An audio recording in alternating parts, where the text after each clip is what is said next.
Sir congratulation sir. Actually congratulations ಹೇಳೋಕ್ಕಿಂತ ನಾನು ಸ್ಕೈಟೋನಿಗೆ ಥ್ಯಾಂಕ್ಫುಲ್ ಅದೇನು ಸರ್. ಯಾಕಂದರೆ ಈ ಪ್ಲಾಟ್ ತೊಗೋಬೇಕಾದ್ರೆ ಸೇಮ್ ಟೈಮಿಂಗಲ್ಲೇ ನಾನು ಬೇರೆ ಡೆವಲಪರ್ಸಲ್ಲೂ ಇನ್ವೆಸ್ಟ್ಮೆಂಟ್ ಮಾಡಿದ್ದೆ. ಆ್ಯಕ್ಚುಲಿ ಪ್ಲಾಟ್ ಮೇಲೆ ಇನ್ವೆಸ್ಟ್ಮೆಂಟ್ ಮಾಡಿದ್ದೆ. ನಂದು ಎಕನಾಮಿಕ್ಲಿ ಒಂದು ಸ್ವಲ್ಪ ಬರ್ಡನ್ ಬಂತು, ಒಂದು ಸ್ವಲ್ಪ ಪ್ರಾಬ್ಲಮ್ ಆಯಿತು ಸರ್. ಅವಾಗ ಏನಾಗಿತ್ತು, ಇನ್ವೆಸ್ಟ್ಮೆಂಟ್ ಮಾಡಿದ್ರೆ ರಿಟರ್ನ್ಸ್ ಮಾಡಿದರೆ ಅದೇ ಅಮೌಂಟ್ ಅಲ್ಲಿ ಯೂಸ್ ಆಗುತ್ತೆ ಅಂತಂದೇಳಿ ಆ ಡೆವಲಪರ್ಗೆ ಹೋಗಿ ವಿಸಿಟ್ ಮಾಡಿದೆ ಸರ್. ಅವ್ರು ಏನು ಮಾಡಿದರು, ಬೈಬ್ಯಾಕ್ ಅಂತ ಆಪ್ಷನ್ ಅಂತ ಹೇಳಿದ್ರು ನಮಗೆ.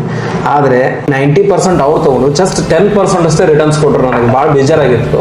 ನಾನು ಸ್ಕೈಟೋನಿಗೂ ಒಂದು ಸ್ವಲ್ಪ ಟೈಮಿಂಗ್ ಲೇಟ್ ಆಗಿದೆ ಪ್ರಾಜೆಕ್ಟ್ ಅಂತಂದೇಳಿ ಭಾಳ ನೆಗೆಟಿವ್ ಇದು ಮಾಡ್ಕೊಂಡಿದ್ದೆ.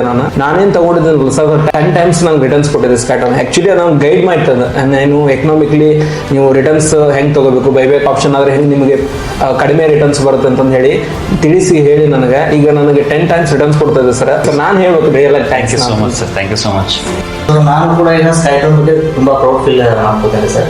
ಯಾಕಂದರೆ ಸೊ ಲಾಂಗ್ ಬ್ಯಾಕ್ ನಮ್ಮ ಫಾದರ್ ಇಲ್ಲಿ ಇನ್ವೆಸ್ಟ್ಮೆಂಟ್ ಮಾಡಿದಾಗ ಸೊ ನಮ್ಮ ಫಾದರ್ ನಾನು ಅಂದ್ಕೊಂಡಿದ್ದೆ ಎಂತೆಲ್ಲ ಲ್ಯಾಂಡ್ ಇನ್ವೆಸ್ಟ್ಮೆಂಟ್ ಮಾಡಾದ್ರಿ ನಮ್ಮ ಮಕ್ಕಳು ದುಡ್ಡು ರಿಟರ್ನ್ ಬರುತ್ತೋ ಅನ್ನೋ ಡೌಟ್ ನನಗೂ ಇತ್ತು, ನಮ್ಮ ಫಾದರ್ಗೂ ಇತ್ತು.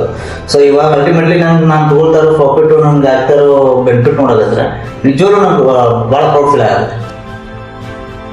ನೋಡಿದ್ರಲ್ಲ, your comfort is our priority, customer satisfaction is our Moto.